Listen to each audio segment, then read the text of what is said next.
Salah satu masalah yang dihadapi Indonesia dalam hal ihwal kapal selam adalah masih adanya sebagian pihak yang terbuai dengan romantisme masa lalu. Sebagaimana diketahui pada awal 1960-an, Jakarta membeli 12 kapal selam kelas Whiskey dari Moskow sebagai bagian dari pembangunan kekuatan untuk mengusir Belanda dari Irian Barat. Di akhir era 1970-an, hanya 2 dari 12 kapal selam yang serviceable karena kekurangan pasokan suku cadang dari Moskow. Pasca kegagalan gerakan 30 SPKI, hubungan Indonesia dan Uni Soviet merenggang walaupun sebenarnya Cina lebih dekat dengan PKI dibandingkan dengan Uni Soviet. Di penghujung 1970-an, Jakarta memutuskan akuisisi 2 kapal selam kelas U-209 dari Bonn untuk menggantikan kapal selam dari Moskow yang sudah tua dan teknologinya ketinggalan zaman. Mengutip sejumlah pemberitaan di masa itu, Indonesia mempunyai rencana untuk membeli lebih banyak lagi kapal selam keluaran HDW di tahun 1980-an. Apalagi saat itu Indonesia dan Jerman Barat memiliki hubungan yang sangat khusus di bidang riset dan teknologi berkat kedekatan personal Menteri Negara Riset dan Teknologi Dr. B.J. Habibie dengan kalangan industri dan pemerintahan Jerman Barat. Walakin, rencana penambahan kapal selam kelas U-209 tidak pernah terwujud hingga rezim Orde Baru jatuh pada 21 Mei 1998. Di bawah supervisi Menteri Negara Riset dan Teknologi Dr. B.J. Habibie, pada 1997 Indonesia berencana mengimpor 5 kapal selam kelas U-206 ex-Bundesmarine. Kapal selam U-206 adalah kapal selam litoral dengan ukuran yang lebih kecil daripada kelas U-209. Mesin perang buatan HDW tersebut dirancang untuk beroperasi di perairan dangkal seperti Laut Baltik untuk menetralisasi dan menghancurkan kapal selam dan kapal permukaan kepunyaan Volksmarine dan Pakta Warsawa. Sayangnya, krisis ekonomi Asia 1997 yang berawal dari Bangkok mentorpedo rencana Jakarta menjadi operator kapal selam kelas U-206. Sampai sekarang romantisme mengoperasikan 12 kapal selam masih ada di Indonesia. Sebagai fakta, tiap pemerintahan yang berkuasa tidak pernah membeli kapal selam dalam jumlah banyak. Bila rezim Orde Baru hanya mampu mengakuisisi 2 kapal selam selama berkuasa, administrasi Presiden Susilo Bambang Yudhoyono cuma sanggup mendatangkan 3 kapal selam DSME 209 1400 dari Korea Selatan. Ketiga kapal selam tersebut pun lebih sering terikat di dermaga daripada berlayar dan menyelam karena sejumlah persoalan yang menghinggapinya.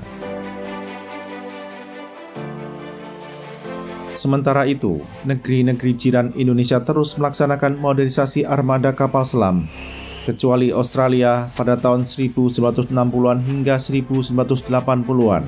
Tidak ada negara Asia Tenggara yang tercatat sebagai operator wahana bawah air tersebut. Namun kini Singapura dan Malaysia telah tercatat dalam peta dunia sebagai pengguna kapal selam, di mana secara teknologi kapal selam yang mereka gunakan diduga kuat lebih superior daripada kapal selam yang dipakai oleh Indonesia.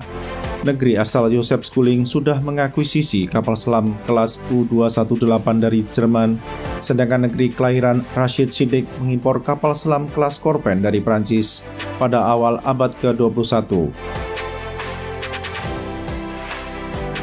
Dalam hal ihwal impor kapal selam, Singapura dan Malaysia menerapkan aturan yang berbeda dari Indonesia.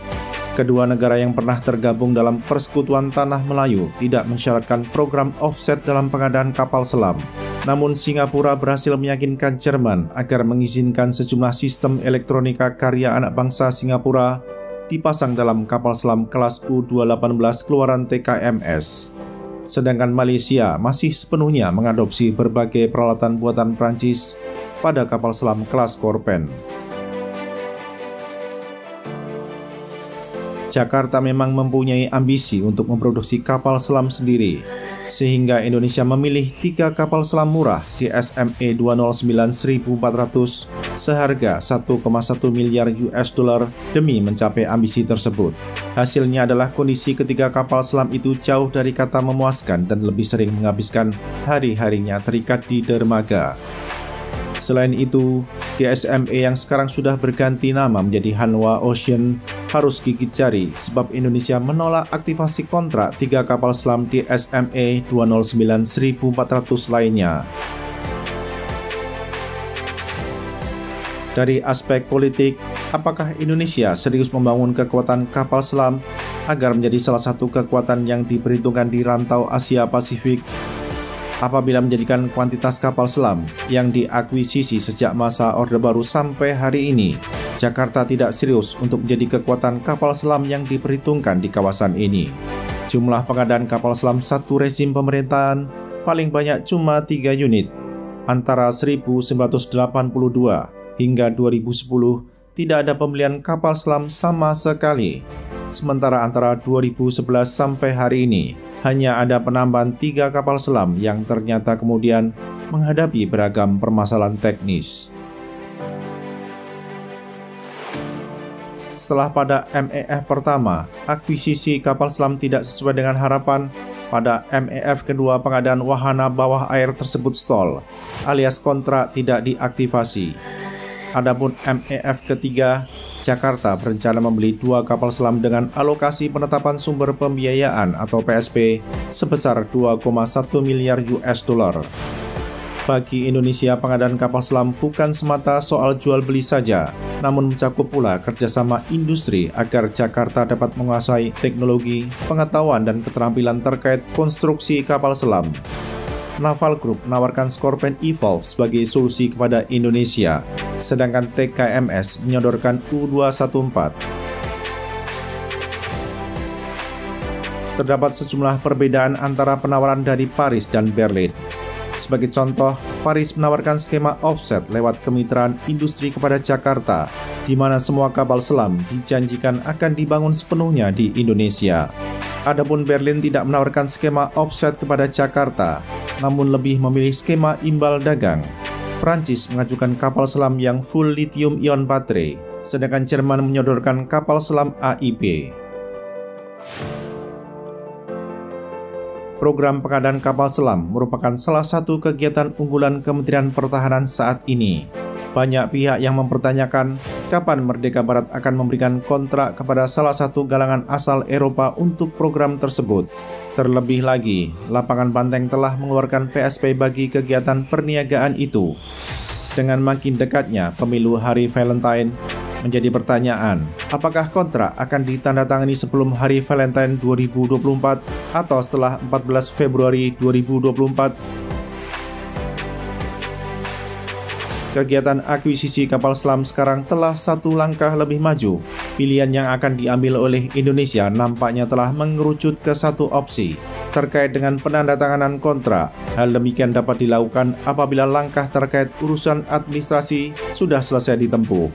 Kalau tidak ada perubahan terkait opsi maupun urusan administrasi, pemerintahan Presiden Joko Widodo akan mengambil keputusan soal program pembelian kapal selam sebelum 20 Oktober 2024. Pihak manakah yang akan diuntungkan oleh keputusan tersebut nantinya?